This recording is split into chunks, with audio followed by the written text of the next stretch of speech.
Oh, I'm over here. No!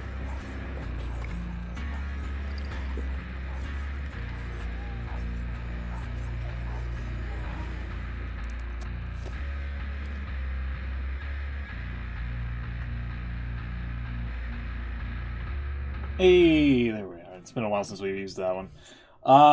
Yeah, I'm ready for everything tomorrow. I'm ready for the new Tome, but we gotta get through this one first.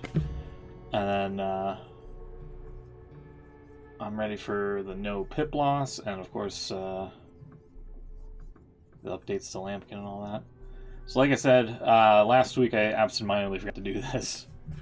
Here, let me go into the scene real quick. There we go. That way we can see everything. I got some dinner with me, so I'm going to be casually eating while going through all of the visuals and readings here of Caleb Quinn, the Deathslinger, presumably, Alan Wake, and the House of Arkham, the miscellaneous stories here. So let's see what we got.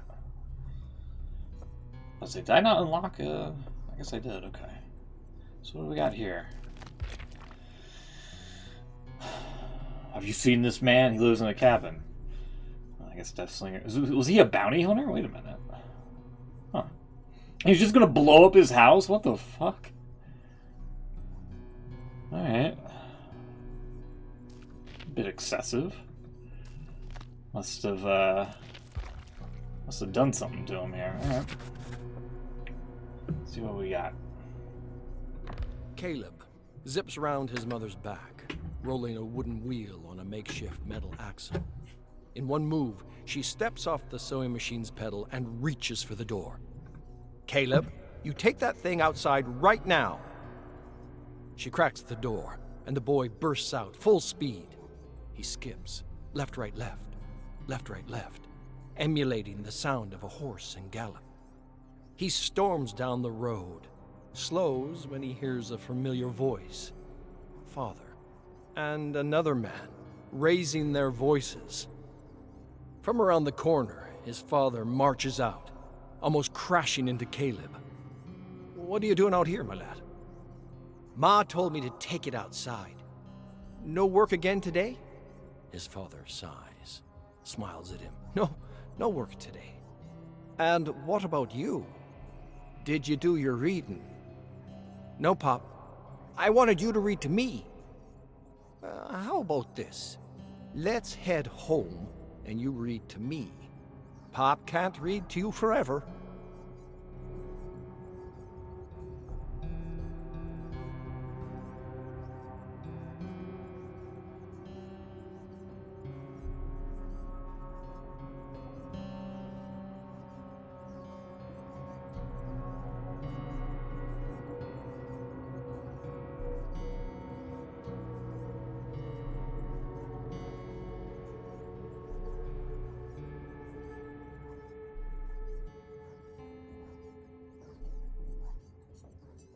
The axe falls again, but the log does not split. Despite the biting cold, sweat drips from Caleb's brow. Put your back into it, Mabuchel. Caleb glances at his father, exasperated. He looks at his father's own back, bent and broken from years of grueling labor. He bites his tongue. Caleb takes one more swing and finally splits the log. He throws the pieces under his arm and takes his father's arm with the other, leads him into the home. His mother lies in bed. He checks her forehead. The fever's finally breaking. She's sleeping peacefully, so he tucks her in and feeds some wood to the fire. Fills the hot water beside the bed, adjusts the copper rod he set up to warm her blanket. Caleb, can you grab something for me? Yes, Pop. Under the bed. There. Leather. Caleb looks, finds it, drags out a light leather apron. Loops cross its belt. All empty, save for one. A rusty old wrench. What happened to your tools, Pop? I sold them years ago, my lad. Weren't doing me no good out here. Better to feed you than have them rotting under the bed.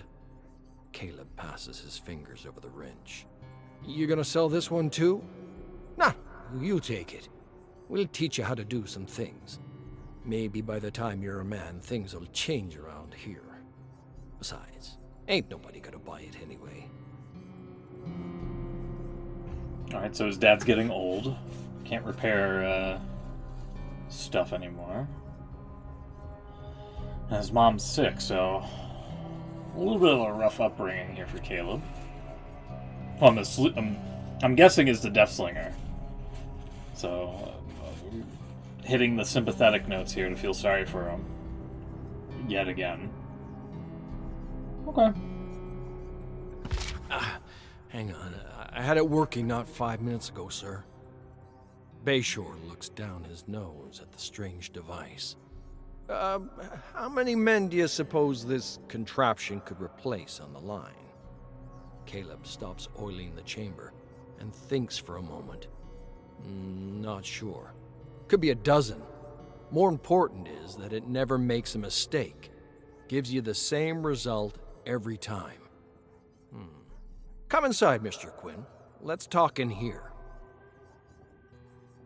Caleb follows his boss into a lavish office. He looks at the enormous desk with its miniature train and its glass globe. Desk probably costs more than everything Caleb owns. He slumps into the seat across the desk. Mr. Quinn, I think you're a bright young man, positively bursting with potential. I've stuck my neck out quite far keeping you in our employ. That's because I expect big things from you. I want you to think bigger. Sorry, sir. No need to apologize, young man. But we won't be buying this contraption, I'm afraid. Speak to Lee in the workshop. He'll set you straight. Hard sell. Caleb gets up, puts a hand on the spike planter. Actually, you can leave that here, young man. Head to Lee. Quick. Okay. So I guess this is like either teenage or adult years now. And he's trying to hawk off some type of machinery to a guy with a really big desk with a miniature train that can go around it. Okay. Blood pours out of Bayshore's stomach, spills out onto his carpet. His face is a swollen, broken Whoa! mess. He spits out a tooth, looks Caleb straight in the eye. You'll hang for this? It's enough to bring Caleb back from the rage that had subsumed him. He'd come in here to confront Bayshore. It had been months now of tactical encouragement, driving him to create new inventions, only to tell him they were impractical. All to keep the patents to himself. Sell them for thousands. Bayshore coughs, dribbles more blood onto the wound in his stomach, grabs onto the spike that is nailing him to his enormous desk, limply tugs at it, gives up. Caleb tries to form words to tell Bayshore it isn't even about the money, but he can't find them. Even battered and beaten, bleeding on the floor, all Bayshore evokes is more fury. All those times he said how lucky Caleb was to even be hired, given his stock. All the times he said he was barking up the wrong tree. All just manipulation. Security finally breaks in the heavy oak door and slams Caleb's face down on the desk, ties him up. They've got the local doctor in tow, who's already tending to Bayshore. Caleb's face is close to Bayshore's, and now he's able to find words to whisper before he's hauled out. If this kills you, it'll be worth the gallows.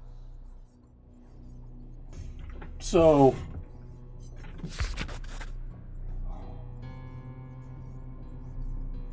Huh. That escalated quickly. Oh.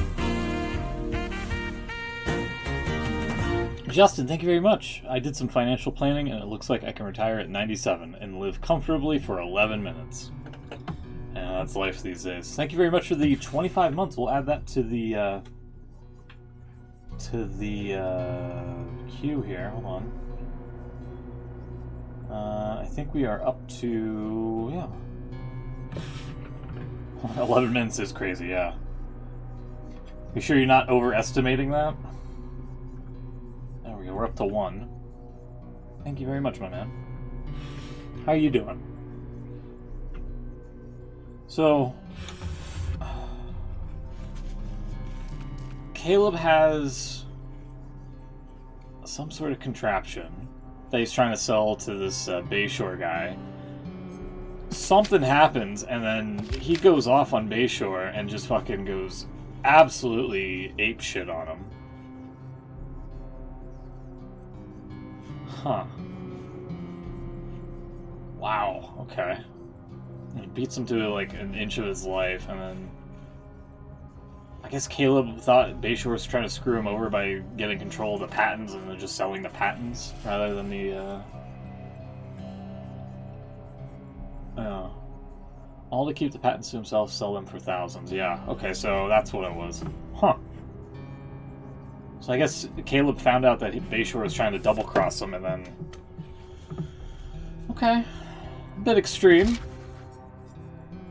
I wonder if this is Bayshore's, like, cabin or whatever. He figured out where he lived, and he was like, I'm gonna blow up your fucking house. So, he found whoever, I guess he was on that, I guess he found this guy, perhaps. Blew up his house, and now we're over here. This is a different guy, because he has both eyes. He's like, what are you doing on my lawn? Get off my lawn. And he's like, no, this is my lawn now. And they both shoot each other, and then the cabin explodes. And, oh, look at that. This guy gets harpooned. Looks like through the heart, so he's like dead, but... Okay.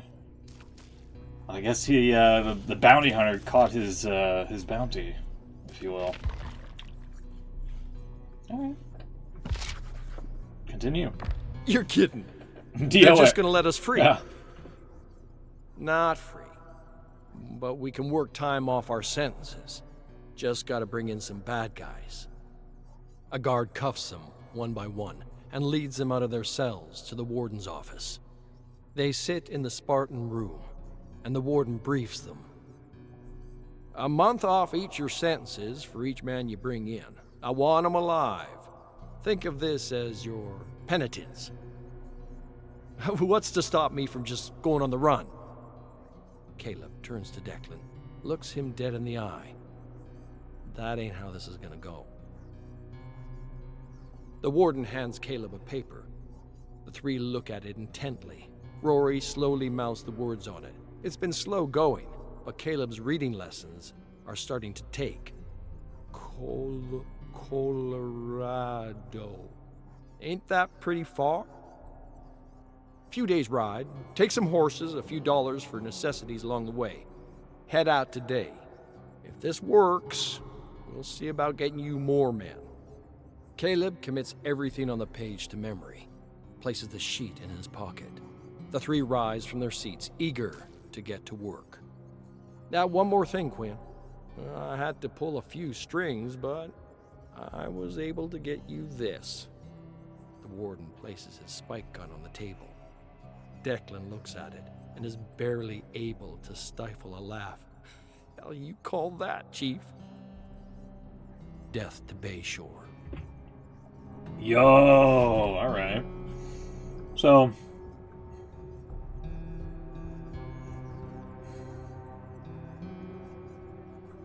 Declan conversely is as popular as it comes in a place like this.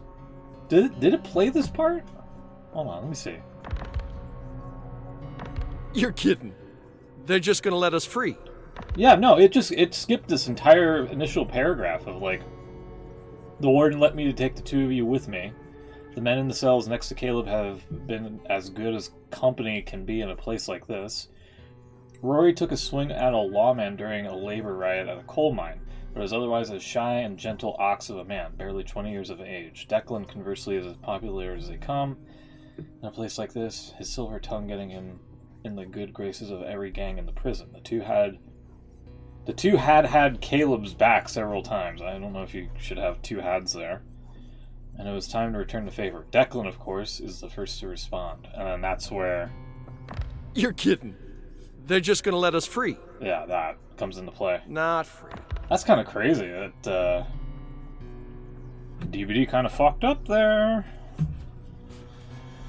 So, I guess with the incident to Bayshore, let me see the memory log here. How long? 2639, 27. Okay, yeah, so this would be after the Bayshore incident. Where he just, like, assaulted him in his office on his big desk. And then, you can work off the time on their sentences by basically being bounty hunters. Okay, so that makes sense. Alright.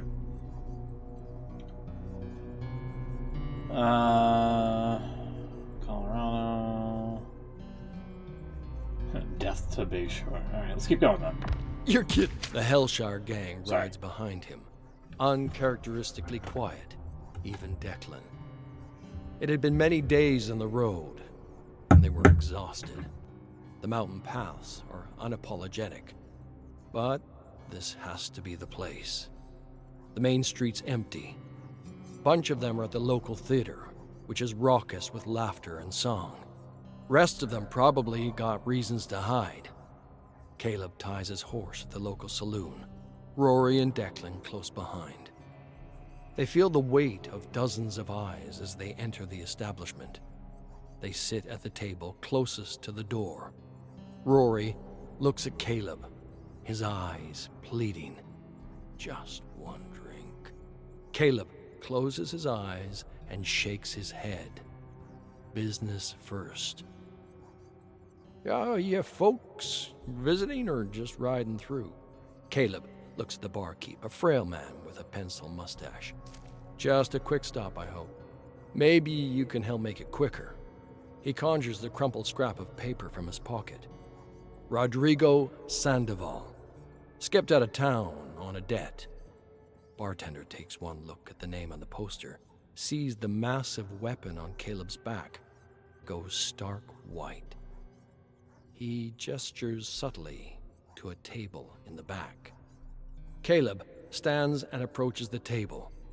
3 men play cards, while the other 2 sit back in their chairs. Which one of you is Sandoval? A couple of the men reach for their guns, but they've already got Rory and Declan's pistols trained on their heads. None of them talk. No need for this to get bloody, fellows.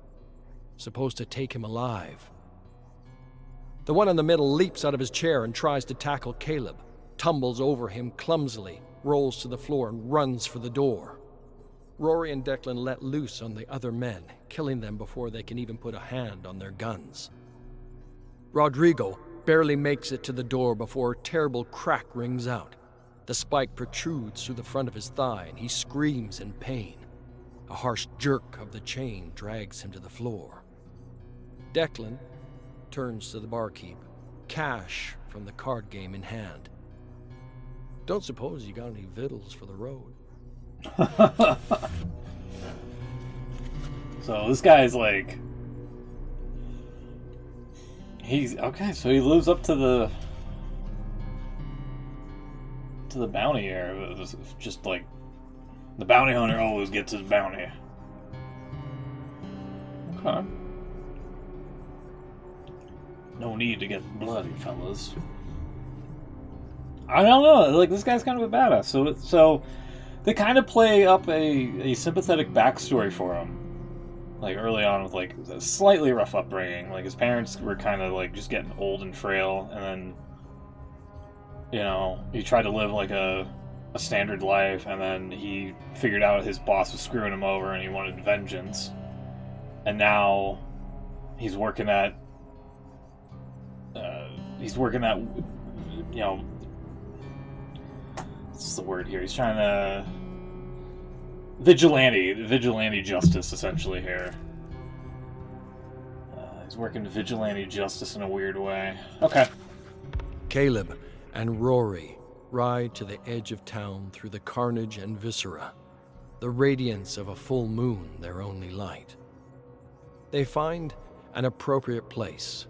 Quiet, nice view, small cactus growing nearby. Caleb hands Rory a shovel. and the two start digging at the hard, dry earth. The sun pokes over the horizon as they finish digging.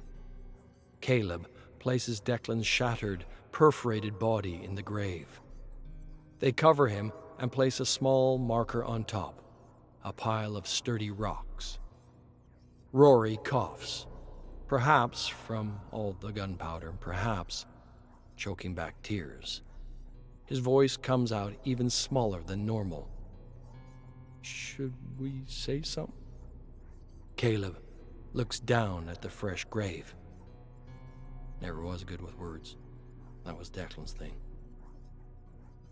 The two stand in silence for a moment. Caleb counts in his head how many men they've lost. 7. No. 8. Since the Hellshire gang had grown, it was hard to keep track. Not anymore, though. Declan's body was the only one he could even find enough of to bury. A cool gust of wind passes over the site, pushing the last of the night's chill, making room for the sun to bake the earth again. A paper blows in, catches on Rory's leg. He grabs it, picks it up, tries his best to read it. Hey, Chief, this say what I think it says? Caleb reaches for the paper and reads the headline out loud. Henry Bayshore purchases Hellshire Penitentiary. Every muscle in his head starts to clench and burn. His hand trembles as he grips the paper, punching his thumb through the picture of Bayshore. Saddle up. We're riding out. Oh boy, Deathslinger's gonna get his revenge on Bayshore here, I feel. Also, why'd they kill off Declan? Come on, man. Alright, I wonder if that's gonna be the cutscene here, just like him shooting up Bayshore or whatever.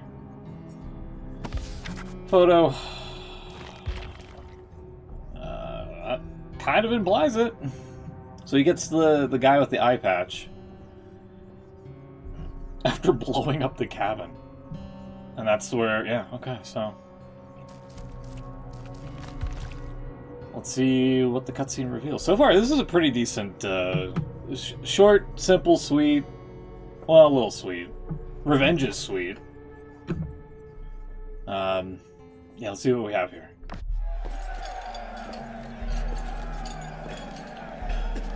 Why is it low quality?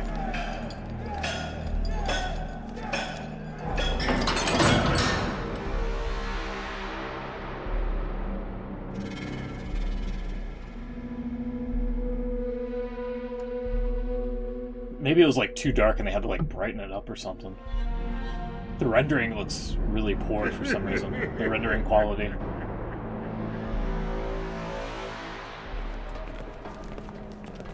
I really thought they were going to end it right there.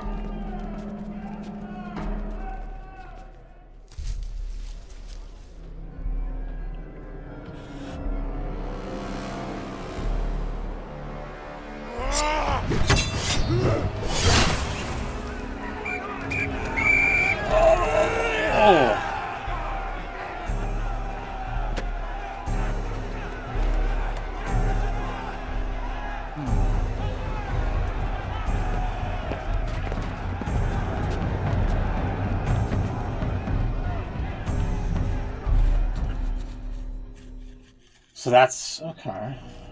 So he was just a badass in prison as well. Okay. Well, I mean, that one doesn't... I don't know. That doesn't necessarily match up with the story. Like, they kind of implied that he was like... Okay, this guy has like a fucking... If you cross him, he's gonna make sure that you're gonna be beaten with an inch of your life, or, you know, he's gonna beat the revenge out of you. Yeah, I would have liked it. Kind of cliffhanging it here with him versus Bayshore. I want more of that, man. Alright. Fair enough. Now we go from that to Alan Wake. Here he is. It's like a...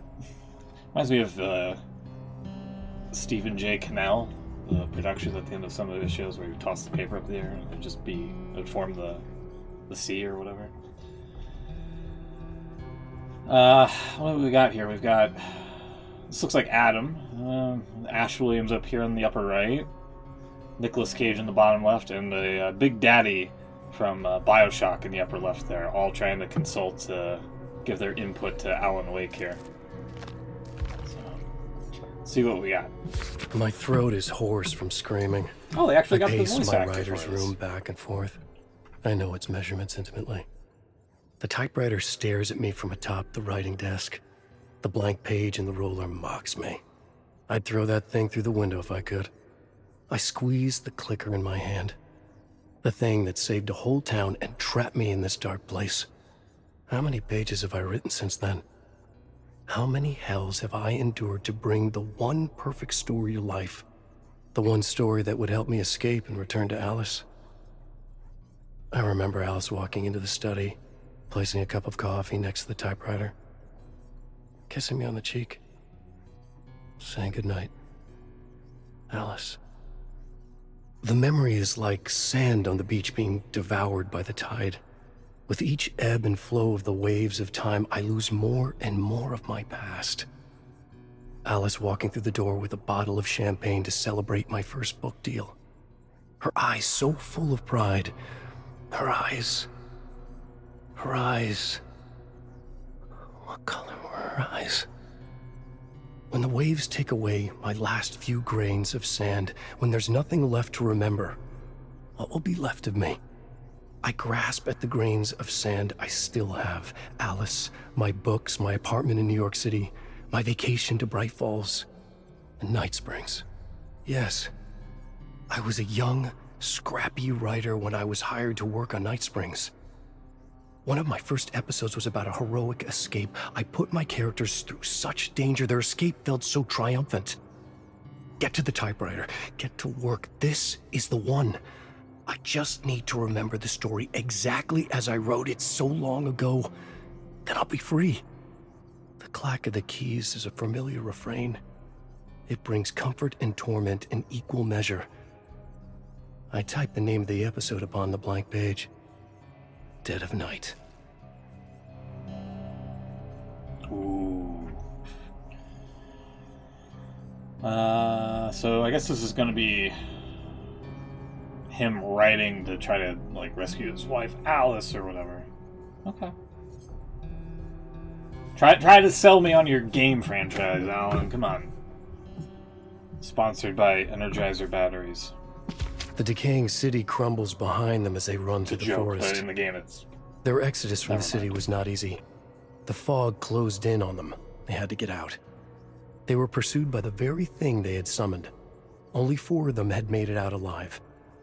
But home was still so far away, across realms, in another dimension, and all they could do was run. Eloise grips Darren's arm, holding it tight around her shoulder. The dread had hurt him badly, and he'll bleed to death if they don't find a way home. Adrian urges the group onward, further into the forest. The trees grow thick around them, and Michelle yelps as a branch whips at her arm. The trees stand shoulder to shoulder, forcing the group down a single path through the forest. The ground quakes, and Eloise plants her feet. She's been carrying Darren for so long, and he is so heavy. Somewhere behind them, the dread bellows a hungry cry. It wants to feed on their misery, on their sorrow, on their souls. And it's getting closer. Alan Wake watches as his characters struggle for a way out. He can't see one. The trees stand shoulder to shoulder, flanking a path that ends in a wall of billowing fog. And the sight of it turns Alan's stomach. Keep them away from the fog. No matter what, keep them away from the fog. Adrian gasps and points in the direction they came. A twisting, writhing silhouette blocks what little light remains in the sky. They all watch helplessly as the dread approaches, getting closer and closer, until... Dun dun dun. Well, it just sounds like they're getting sucked into the game. I sit back in my chair looking at the words on the page. It's always been a pain in the neck to format a script on a typewriter. But there it is. my episode of Dead of Night, just as I saw it. I remembered every detail of the script perfectly. The strangers who found themselves in a dead city in a world of eternal night, the crumbling ruins, the dread emerging from the ground, the chase, the forest, the wall of fog. The thought of the fog sends a shiver through me. I could remember all of it, all except for the ending. I clenched my fists and looked down in my lap. The ending. The ending. My senses come to life as I think back on my days on Night Springs. I can smell the cigarettes smoldering in the ashtrays. I can hear the thick, phlegmy coughs of the veteran riders as they sat around the table pitching ideas. I could feel the weight in the pit of my stomach, the tremble in my hands. I was the youngest in that room by far, but I was hungrier than they were. I was eager, desperate to make my mark. I remember sitting in the showrunner's office enduring a round of notes, how it felt to not get the script perfectly right the first time. I remember I got notes about the ending. The ending. Did I struggle with the ending back then too? Is that why I'm struggling with it now? What I wouldn't give for something to read. Dog-eared, well-worn paperback. One that I would reread whenever I felt stuck. How often had I read that old thing? What was it called? I try to conjure the image of the book in my mind. It has no cover, only images of... And at that moment, it all comes back to me.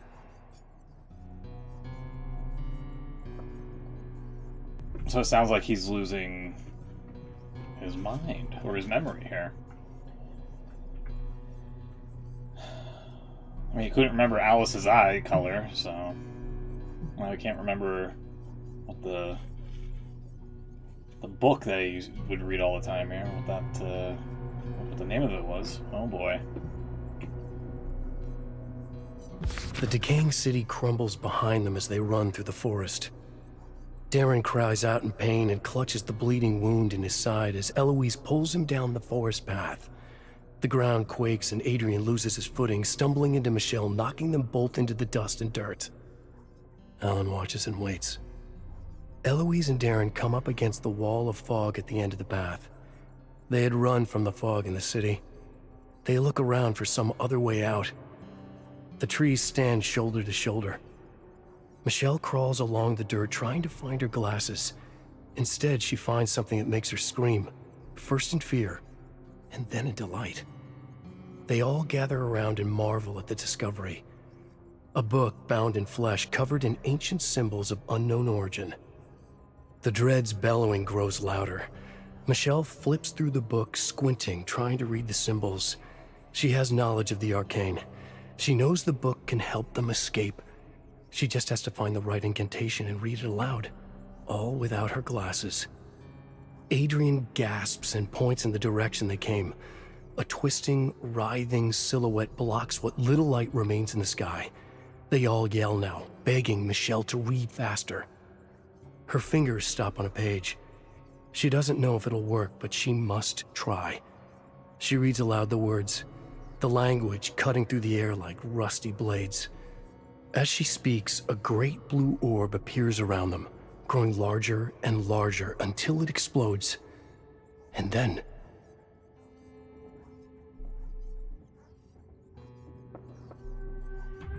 All right.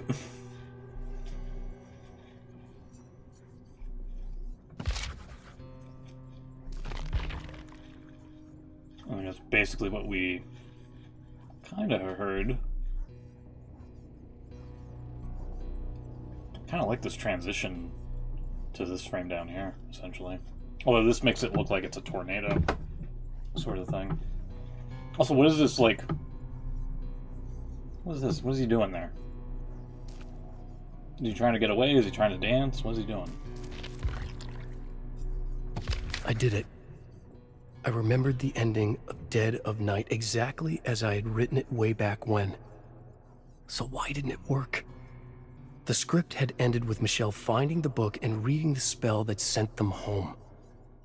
So why am I still here? Suddenly, I can smell cigarette smoke. And suddenly, I feel like a timid young writer again. The way the showrunner stubbed out his cigarette, the way he threw my script at me from across the desk. He called the ending a deus ex machina, said the book bound in flesh came out of nowhere. I hated the fact that he was right. He told me to try again, to make their escape mean something. I never felt so low as I did that day. So alone. Life before Alice was always so lonely. I remember the way Alice would sit next to me on the couch, listening. Not making suggestions, not soothing my ego, not stopping me from beating myself up about not being good enough to break through my writer's block.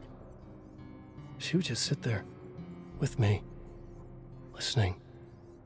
I remember the way she would hold my hand. It was all she needed to do to calm me down, to slow down my racing heartbeat, ease the tightness in my chest, and open my mind to... I stopped dead in my tracks. Even now, Alice is helping me. I have the ending. I really have it this time. Dun dun dun! The decaying city crumbles behind them as they run through the forest. Eloise pulls Darren down the forest path, and he cries out, clutching the bleeding wound in his side. The ground quakes, and Adrian and Michelle stop each other from falling. They come to the end of the dark alley, and Alan quivers at the sight of the wall of black fog. The trees stand shoulder to shoulder. The dread bellows as it gets closer. Alan knows what he must do to finish the episode. It's the same ending that went on the air years ago. He had celebrated that night with his friends. Which friends? And he had felt 10 feet tall, an actual writing credit on Night Springs. Adrian gasps and points at the dread's twisting and writhing silhouette. They've tried to find any way out, but there is none. Except for the wall of fog. The showrunner had shaken my hand and flashed that crooked grin of his. It was the first time I really felt like a writer. Eloise takes Michelle's hand, and she takes Adrian's. Eloise helps Darren cross the threshold of the fog, and she follows. Then Michelle. Then Adrian. They walk through the fog and vanish from sight. The end. Almost. The dread slithers down the path, bellowing louder than ever. Alan grits his teeth. He's running out of time, and he knows it. The wall of fog is calling to him now. Cold sweat beads on his forehead. This must have been how Eloise, Darren, Michelle, and Adrian felt. Trapped, with only one way out. But where would that way lead? One last memory about his time on Night Springs came clear as a bell. He made sure the script ended on an ambiguous note. Where did the ominous fog lead? The real world? Or something worse altogether? Alan stands before the fog, trying to peer through. He knows he must act quickly. The dread will be upon him at any moment. But I have to be sure. I need a sign. The single speck of light flickers so suddenly, so brightly through the fog that Alan almost starts at the sight of it. A light in the dark. The light had always been there for him ever since Alice went missing in Bright Falls. The light had been his guide, his savior. And here it is again. Alan reaches out to touch the fog. It's warm and inviting, like Alice's hand is warm in his. His racing heartbeat slows down. The tightness in his chest relaxes. "Come on," she says with a smile. "Let's go for a walk." And for a brief moment, she's there. Alan can feel her next to him as he crosses the wall of fog. He feels the sun on his face. A miracle in itself. Tears of joy well up inside. It's too much. And it slips away. Alan slips away. And fog turns to shadows. Kind of sounds like a little bit here that he's taken from this game. The fog, the dread instead of the dredge. And then he gets sucked up into the fog there, which turns into shadows. If only he had a flashlight to shine him away. Oh, wow. Let's see, and then he wakes up, okay, and he looks at what he wrote. Oh, he just basically did the intro to his DLC. the little splash intro signature that plays at the beginning of the game. And then his typewriter just burst into flames. He's like, oh man, I'm so tired, I'm gonna go to bed here. And then... Okay. Let's see what we got.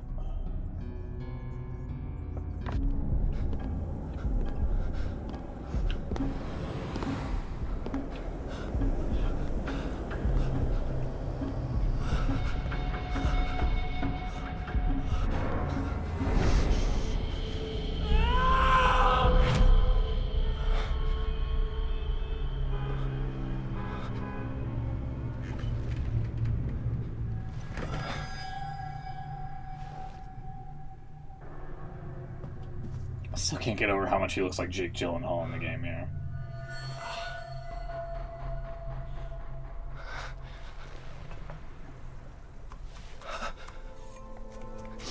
It's daylight outside and I'm not dead. It's Alice, but she has no eyes.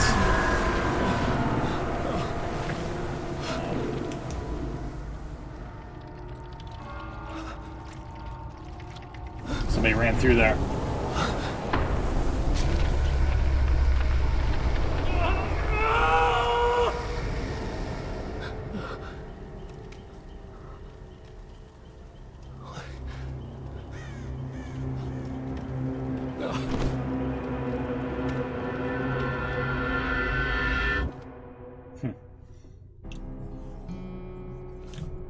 Okay. Yeah, alright. The struggles of being a creative writer. For pretty much anything, I feel. Alright. That was kind of cool, I guess. I like that they incorporated him not knowing what his wife looked like, and then it's just like a big shadowy figure, and then he just goes insane, and he's like, ah! Yeah, fair enough. Miscellaneous stuff, and then we'll get to the main game here. I guess we can rank these. So far, I think it's going to be Deathslinger number 1, Alan Wake probably number 3, unless the House of Arkham here really shits the bed. Let's see. The Red Crane. All right, we're back on this arc now. Okay. The badass lady writing who we think is Maurice, or who I think is Maurice. Like the Maurice in the game. And man, I really gotta catch up on my lore here. I kind of remember this, where she's just traveling through like the Valley of the Dead here or something like that. Let's see if we what new heroic adventures do we have? This lady's a badass, by the way. I do remember that. Tales from the horror. I guess we're not going to figure that out. 3. Out in the endless and chaotic void, Jaden stared at a gigantic eyeball with massive tentacles creeping toward the fortress tank. He shuddered when one of the tentacles grabbed a carcass of some nameless creature and held it in front of the dark retina. The eyeball seemed to be inspecting the carcass, when suddenly the retina opened to reveal curved and crooked teeth like twisted swords. "Oh, shit," he mumbled in disbelief and staggered backward. He quickly regained his balance, turned to Haley and asked, "What do we do? Did you see that thing? It's coming right for us." Haley observed the surreal giant eyeball through the small window and released a slow, measured breath. "I think I remember reading about it." She stared at the creature for a long moment, as if she were trying to unravel some long-forgotten mystery. "I read about it in one of the tomes we found. It's a creature of the abyss, one of the great giants.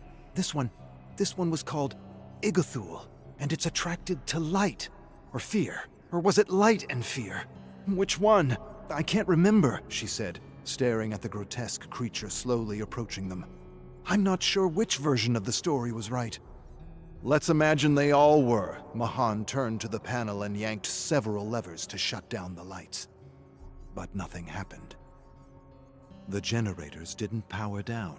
The lights seemed to flicker and shine brighter just to spite him, and Igathul did not pause or hesitate in its steady advancement toward them.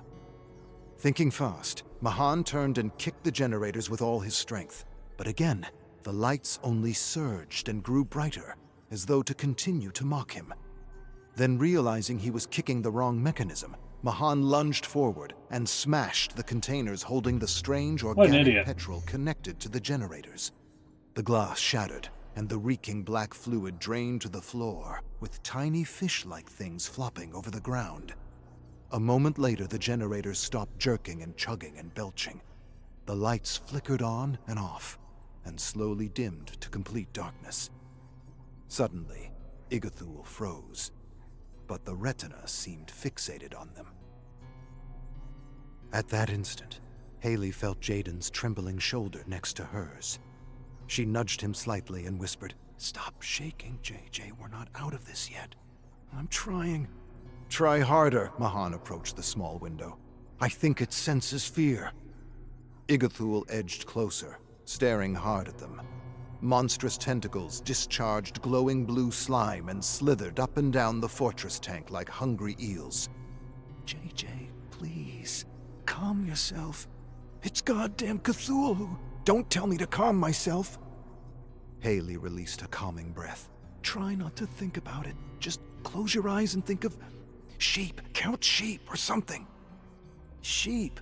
Jaden couldn't believe what he was hearing, but he listened to her suggestion and closed his eyes. In his mind's eye, he visualized sheep grazing in a peaceful meadow with a soft, calming melody he had once heard in an elevator. Then the elevator music stopped all at once. The sheep stopped eating and looked up to the sky as Igathul rose from the churning fog. With a terrible shriek, the horrible giant snatched all the sheep with its tentacles and crammed them into its hungry, salivating mouth, crushing skulls, bones, and bleeding heads. Instantly, Jaden's eyes snapped open. "Doesn't work. All I'm thinking about is..." Igathul interrupted him with a loud roar and proceeded to slam the ground with frenzied tentacles. Jaden stopped breathing and blinked as if he had just stepped into a morgue.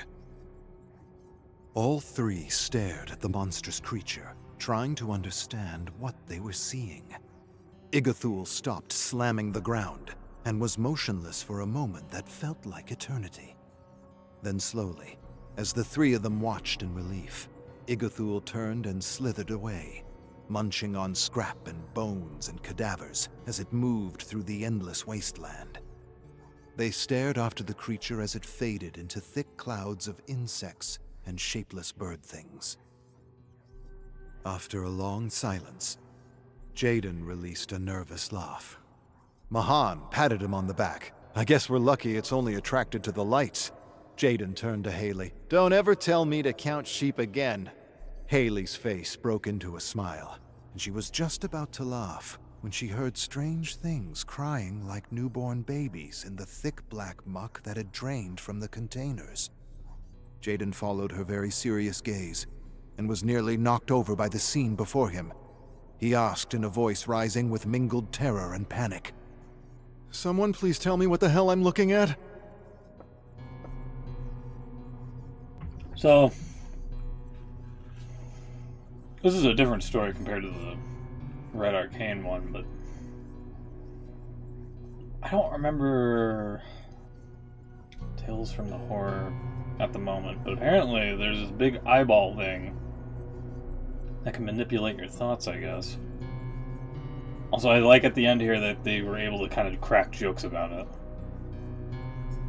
Huh. Okay. Let's keep going. Alright, we're just gonna cliffhang that story. 10-187. Put a bookmark in it. I've been pushing through the void for weeks. Maybe longer. Endless bodies and discarded realms as far as the eye can see. It seems a lot worse than any version of Bara's story I've read, and the constant feeling of dread is overwhelming. I'm starting to doubt anyone ever escaped this place. Okay. Jesus. 732. A lawyer offers Dwight millions to settle with the company. He tells them he'll settle if he gets a letter of apology for hiring and enabling a known abuser. Ooh. They scoff at the request. They would rather give millions of dollars than apologize. Dwight turns down the offer. It's reality these And I days. must admit, this is something I didn't expect from him.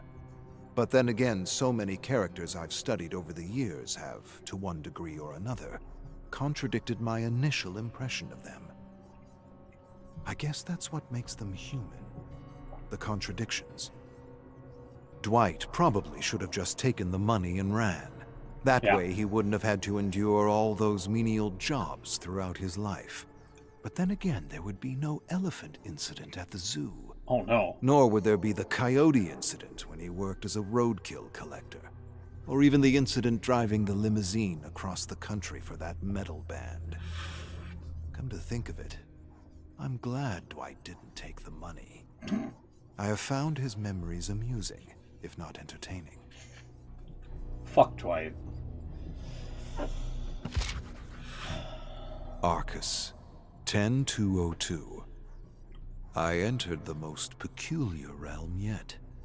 A purged realm with people dressed in cardboard boxes living in homes made of rotten candy and putrefying junk food. Ew. It had Zezeltrix written all over it.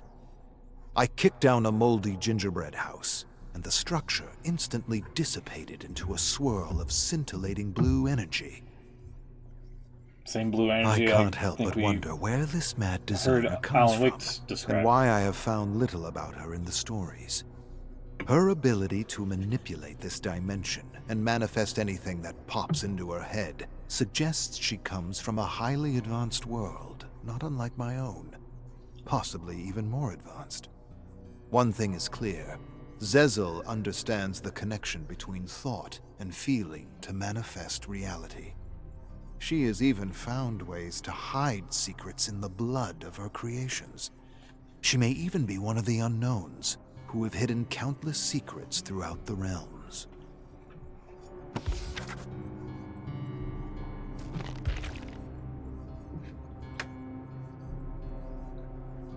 One sec here, sorry. I'm trying to not talk with my mouth full.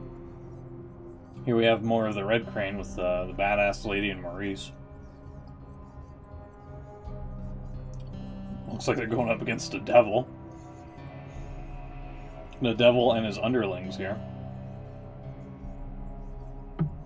She's about to fuck him up, it looks like. Are we gonna get to that story? No. Arcus, 42. Those who are referred to as the Unknowns have journeyed through this old one, hiding secret knowledge within the realms in strange ways. It is said that this knowledge is hidden in the fog, in the buildings, and even in the blood of creatures. It's hard to make sense of what they mean.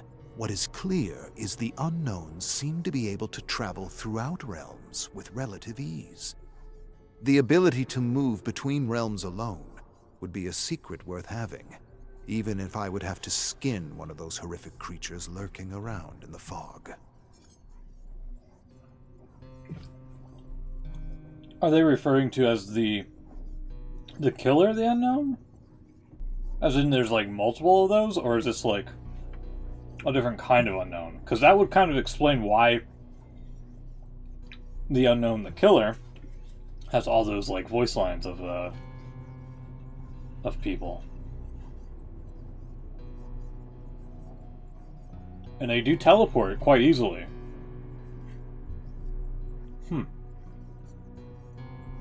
Something to think about, I guess. I don't know. Hey, Maurice, The let's go. Magnificent Maurice, 2. I ended up in a peculiar circumstance. Somehow I found myself in a collapsing barn, locked in a stable covered in rotten hay. I shared the stable with several other horses, some crazy pigs and dogs. I was to be the till horse, but I was still too young, and my legs just weren't ready for that kind of work. The farmer used to strap me to this cold metal contraption that dug into my skin, and I'd pull or get beaten or have the dogs unleashed on me. Well, that wasn't so fair. And one dog got real smart with Roy, an old horse with the best jokes you ever heard. And Roy kicked that dog right in the teeth. Shattered them so he couldn't use them against me or any other animal. even broke his neck bones. Farmer Joe whipped Roy until his arm got tired, and Joe collapsed on account of all the shine he had been guzzling down. Farmer Joe got into a rhubarb over everything, and we all got our share of thrashings. Mean, no-good buckethead, that one. But he got a taste of his own medicine in the end. I was watching the whole thing from a crack in the stable. All I remember is seeing Joe thrashing my friend Betty and screaming at the dogs to help him give her pain. She was tired and cold, and I was thinking that the dogs shouldn't go after Betty, but Joe. And the funny thing was, after I thought that, the dogs did nothing. Absolutely nothing. And he was getting more and more upset. Then he turns his whip on the dogs, and then I did it. I wished one of them dogs would just teach him a lesson. Before I knew what was what, one of the dogs turns on Farmer Joe and bites his leg and rips out a good meaty chunk of flesh. Now Joe yells and shrieks and tries to stand, but the dogs surrounded him and pounced. And the yells and shrieks turned to gurgles. And the gurgles soon turned to silence. Then one of them dogs comes and frees us all. As I made my way outside, I heard a series of gunshots and yelps. Suddenly all the animals went off in every direction, to the dirt road, to the meadow, to the river, and I galloped off to the forest. I rushed through trees and bramble, and only stopped when I felt I was being followed. That's when I turned to see a litter of pups following me. I told them to scram and go find their mommy. I shooed them away and continued through pools of shadow and light. But every time I glanced back, there they were, stumbling over bushes, logs, or trying to hide from my angry gaze. I told them to quit following me. That was that. Also, I've noticed that we are just randomly dropping frames for some reason, so I don't know if that's affecting the stream at all. So sorry if you're getting any like buffering or anything like that. I am like last week it was perfectly fine. Like there was like maybe 1 or 2 hiccups here and there, but ever since this morning, it was real bad this morning, and now apparently now it's just gone back to what it was 2 weeks ago with like random drops here and there. So I apologize if you're experiencing any buffering issues and whatnot. I'm probably going to be... Yeah, we just hit like 0 for a second. I'm probably going to have to call them up, and once the electrical stuff is settled, I think we're going to have to maybe get somebody out here to look into this issue of like why we're just like leaking frames. So, sorry about that. We're almost through anyway, so... Saga of the Red Crane, Secrets of the Unknown. Saku whispered words of caution to Maurice that's her name, as they rode Saku, through the yeah. cobblestone streets of a medieval village. An incandescent red moon hung boldly in the sky, casting an eerie glow over clusters of crumbling stone homes. Small cooking fires flickered throughout the village, with pots of blood boiling in the dark. Crimson blood and other fluids drained from a heap of bodies, stacked up and left to ferment. In the piles, she recognized several members of the Black Serpent clan, ripped and mangled and half devoured by maggots, That's the chewed people she's and been rotting kicking ass remnants with. of men and women, just like she had read in one of the tomes. This was the place. This was definitely the place.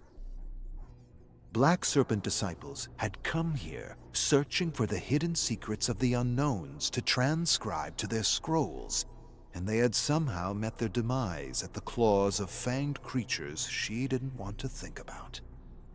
Vampires. She despised vampires, all manifestations of them throughout the countless realms.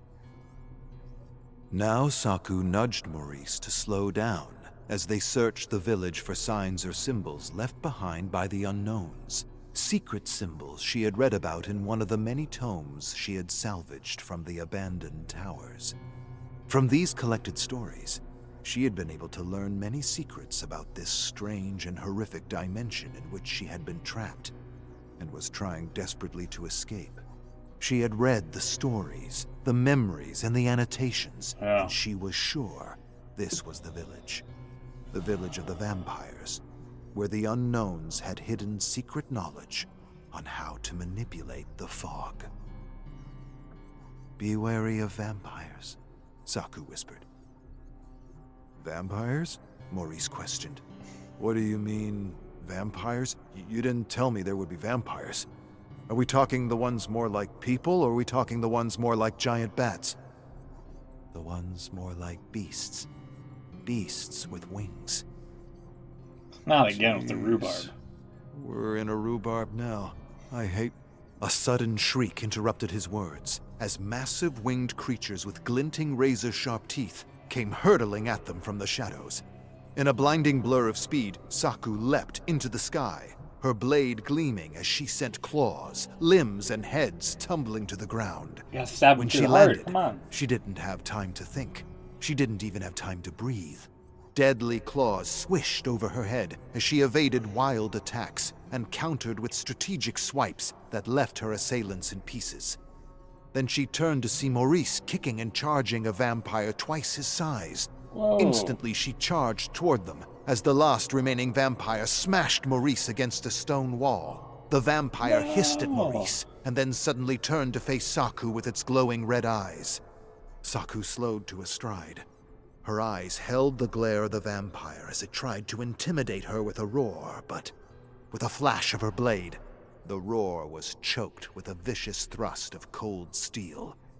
Blood gushed out like a geyser as the vampire collapsed to the ground, clutching its throat. Saku shook droplets of blood off her katana as she watched the vampire issue its last breath. Then she looked around the village, wondering where the unknowns may have hidden their secrets. She didn't see any markings. She had no idea. But she knew that they hid knowledge in so many different ways, it was hard, if not impossible, to keep track. It was at that moment Saku had an inspiration and remembered a detail from one of the stories she had read. Squatting, she used her blade to flay the skin off the vampire's arm, and though she expected to see luminous symbols in the fat and flesh, she saw nothing.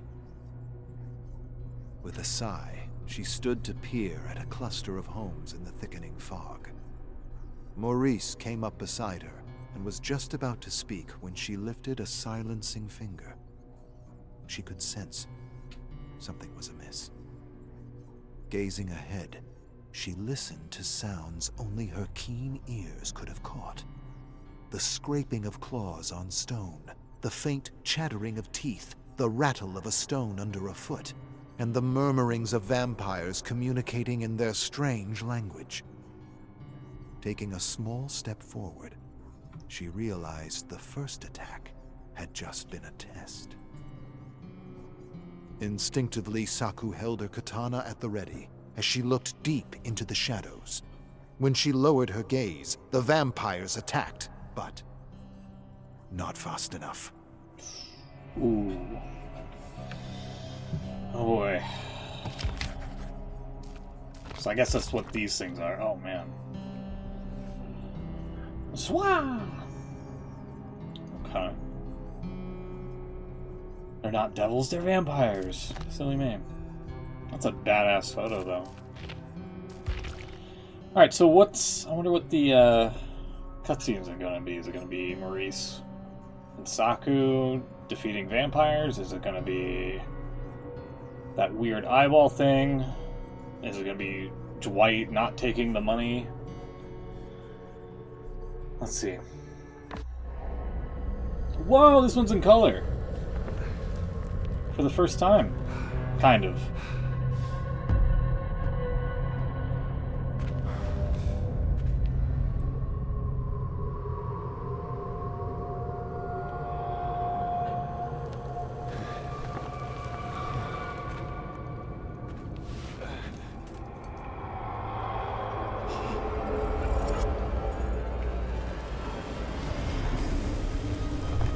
Don't do it, dude.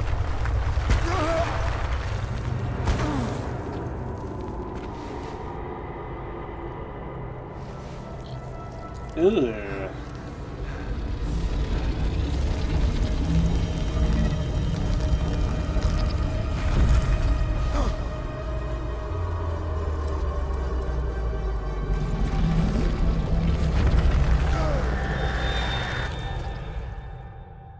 I wonder if that's the observer guy.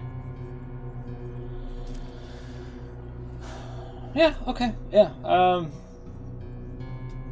I don't really have any other thoughts on that. I'm gonna say, yeah, Deathslinger is probably number 1, House of Arkham number 2, Alan Wake number 3. So I don't know. I cannot get into Alan Wake the way people can. I'm just like, okay, guy can write a novel and whatnot, but his wife is being abducted by shadow people. Like, okay, just get a flashlight, call it a day, you know? Put some Energizer batteries in it, there you go. Yeah, I keep saying this, but I really got to make a note or just set some time aside to catch up on all the stories and piece them together and try to, like, maybe we can do that down the road. We can kind of just, like, piece all the stories one by one as in, like, one collective group here or something. Because eventually, I mean, this has got to, like, end, right? Like, it's got to have some sort of finality to it. And thus concludes another edition of the Tome Log. Sorry, this one was a little bit dropped, like, yeah, we're dropping frames right now for some reason. I don't know why. It's like, it's fine, and then the next moment it's like, bleh. So. Alright, let's get into the game. Again, tomorrow, as of this broadcast, tomorrow will be Tome 19 with the new Rift and the mid-chapter update. That's bringing some changes to Lampkin, the twins, no pip loss, a couple of perks here and there. So if you're still on Twitch, I'm going to be right back. If you're on YouTube, I will catch you guys in the next one. Like, comment, subscribe, and all that. Yeah, yada, yada, yada. Oh, this is really loud in my ear. And I will be right back. Don't go anywhere.